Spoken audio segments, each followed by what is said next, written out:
Saya tuh kalau sedang tahajud, Fatihah para wali-wali songo atau apa, itu yang terpikir di saya itu hanya satu.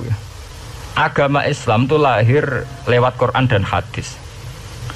Tapi kemudian tahu-tahu tetap berimprovisasi, berkembang sesuai tokoh yang membawa. Sampean kalau melihat Islam di India dulu sampai perang besar-besaran, kemudian zaman Abul A'la Al-Maududi, zaman periode Muhammad Iqbal, sampai India pecah, kemudian jadi Pakistan yang bernegara apa?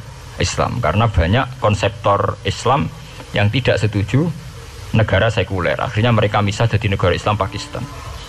Kemudian Timur Tengah juga begitu. Karena Timur Tengah sudah Islam semua, masalahnya itu diislamkan ala Sunni atau ala Syiah. Iran menjelma sebagai aliran Syiah. Yang Sunni dianggap sesat, halal darai. Irak zaman Saddam Hussein pemerintahan Sunni. Sing Syiah dibantai sehingga wong Kurdi do mati.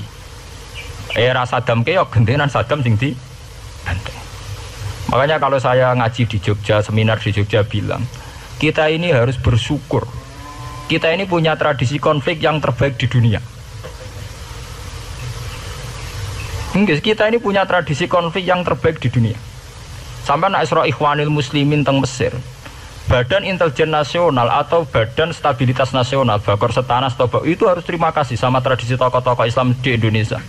Lepas dari kita setuju tidak setuju itu terserah, tapi kita punya tradisi konflik yang paling baik di dunia. Kurang bencinya Gus Dur sama FPI atau FPI sama Gus Dur, paling mereka ya adu statement di depan wartawan. Itu bagus sekali, caranya ngarap wis tembak-tembakan. Kita punya sejarah. Secara pesantren saya itu punya sejarah panjang. Zaman Mbah Imam beda dengan Mbah Zubair, zaman Kiai Memun beda dengan Kiai yang lain. Paling adu statement saat ada tamu itu paling bagus. Kita punya tradisi konflik paling bagus di dunia. Kayak apa mangkalnya orang NU saat Gus Dur diimpis, dipecat. Tapi habis itu ya sering seminar ketemu Amin Rais. Ya mereka adu polemik, ini tidak konstitusional, ini apa. Gus Dur nggak jurus dekret. Sing situ nggak jurus sidang istimewa. Anak kurang serem sidang istimewa dilawan sidang luar biasa. Pokoknya agak istilah sing serem-serem. Tapi tidak saling bunuh loh, sampean harus syukur loh. Selama ini orang awam sering bilang, loh kiai kok tukaran. Sampean bandingkan di Timur Tengah, jenenge tukaran mesti tahdirudam. Para polisi, para badan intelijen, para yang menjaga stabilitas negara ini harus terima kasih sama tradisi tokoh-tokoh Indonesia. Yang namanya di Mesir, di Irak, di mana-mana jenenge tukaran mesti melibatkan pertumpahan darah. Saat Arab Saudi jadi Wahabi itu besar-besaran itu. Pembunuhan apa pengusiran orang-orang Sunni. Tapi di Indonesia enggak. Desi anarkis. Paling itu tadi adu polemik. MLB dilawan MLB itu masih keren sekali, tidak apa-apa.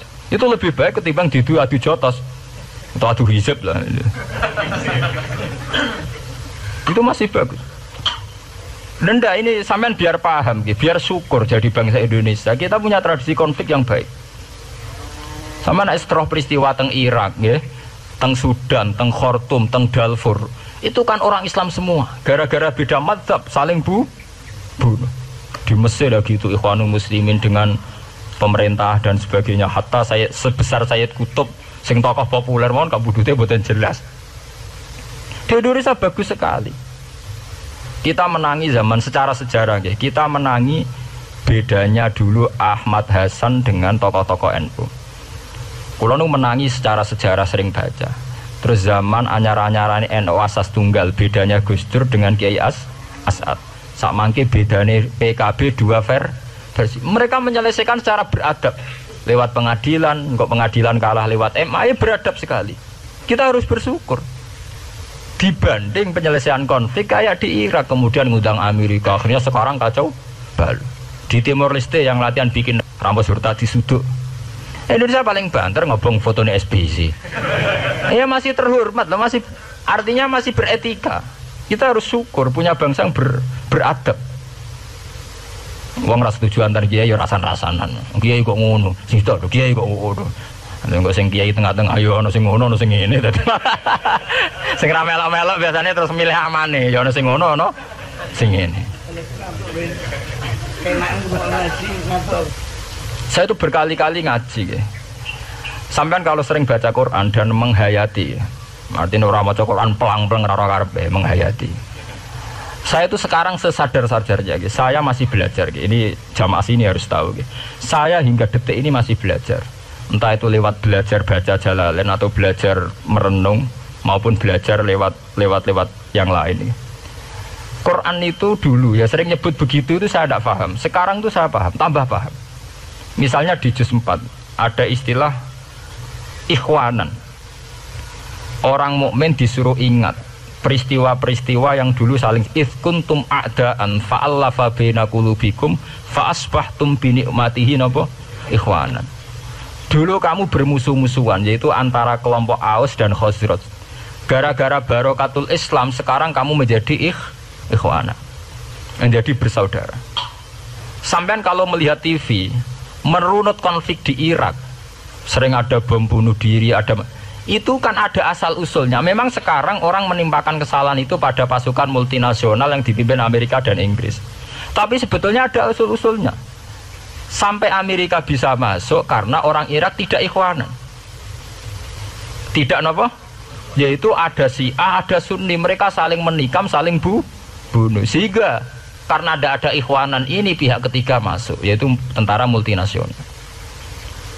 Makanya saat di Jogja ditanya, cara jenengan sebuti menyangkut Ahmadiyah, menyangkut konflik di Jakarta, saya bilang sekarang setiap orang bikin from apa forum, yaitu baik kalau niatnya baik. Tapi andaikan saya ditanya Tuhan nanti, aku itu kelompok apa? Pokoknya anggar NU atau Muhammadiyah aja mayoritas, aku milih salah sitok itu. Bukan karena saya oportunis milih yang besar, itu lebih baik, lebih maslahat. Karena kalau setiap orang merasa benar bikin kelompok sendiri akan menjadi kelompok banyak. Dan saat menjadi kelompok banyak, tentu konflik itu lebih tidak terpola. Tidak apa? Terpola. Umpama Hasim tukaran Mbak Din Samsudin itu terpola. Tapi nak anggar wong ngrasa duwe ketua dhewe tidak terpola. Bagaimanapun ikhwanan itu harus disyukuri. Nggih, dalam kondisi berteman. Sebab itu Nabi sering ngendikan ilzamu jamaahirul muslimin wa man sadza fin. Nah, mbok kamu itu ikut kelompok mayoritas saja. Jamaahirul muslimin cara bahasa netralnya mbok ya kamu itu ikut kelompok mayoritas saja. Karena kalau orang merasa benar kemudian bikin kelompok sendiri itu tidak ada selesainya. Lah akulah cara nuruti GR sebagai kelompok dhewe. Ngawi di umat, di pengaruh sing nyucup wis akeh, mbok nyucup. Tapi kalau semua orang merasa begitu kan repot nanti. Mursid di kelompok dhewe, tukang toreko di kelompok dhewe, tukang ngaji di kelompok dhewe. Model kitab pirang-pirang sesuk ono jamaah Jalalain, jamaah Muin, jamaah Fathul Wahab. Nah sing iso ngaji jamaah tahlil, jamaah istighosah. Ora ono bar itu. Saya tuh kalau ditanya di Jogja, meskipun saya kritis, artinya kritis itu mungkin terhadap satu fenomena kita tidak setuju atau Muhammadiyah dalam banyak hal atau satu dua hal, itu tidak menjadi alasan kita untuk tidak mengikuti mainstream. Karena kalau mainstream ini dilanggar, itu kita tidak akan ikhwanan. Dan akibat negatif dari tidak ikhwanan adalah kayak kasus Irak. Iran itu kenapa tidak mudah diserang Amerika padahal punya nuklir? Karena mereka seragam Syiah semua. Itu lebih gampang, lebih susah. Lawan itu apa? Susah. Arab Saudi juga mudah diadu karena karuan seragam Wahabi semua. Kita tidak bicara itu ya akidah. Mungkin kamu bisa debat Wahabi itu benar apa enggak. Tapi karena relatif aman, nggak diacak. Indonesia juga gitu. Kenapa tidak banyak konflik? Karena orang itu Islamnya kalau udah NU ya Muhammadiyah. Mau cocok ra cocok bae milih. Itu lebih mudah. Ketimbang ada faksi-faksi baru kemudian stabilitas menjadi tambah kacau. Mulane kula niku saya loh ya, saya pribadi menghimbau ya. Melihat ayat itu dihitung Tuhan sampai Allah ngendikan apa ifkuntum a'daan fa'allafa baina qulubikum fa asbahtum bi ni'matihi napa. Kekuatan sebuah negara itu bukan karena senjatanya canggih, tapi karena rakyatnya tidak bentrok. Ya bayangkan kayak Indonesia. Andai kan Jawa itu mayoritas Islam, kemudian mereka ingin mendirikan negara Islam. NTT merasa tidak diwongke terus keluar dari Indonesia. Nanti Maluku, Ambon juga gitu. Daerah-daerah yang Islamnya ada mayoritas begitu. Kayak apa susahnya militer? Assalamualaikum warahmatullahi wabarakatuh.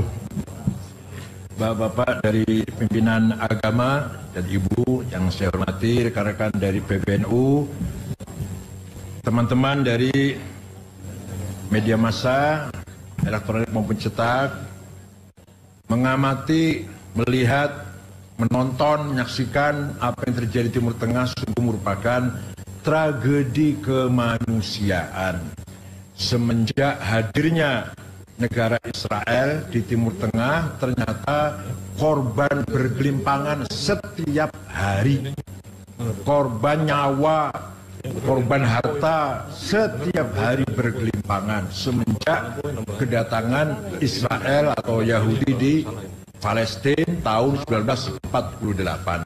Sebenarnya dulu Amerika dan Perancis akan memberi sebuah negara tanah air untuk Israel itu Uganda.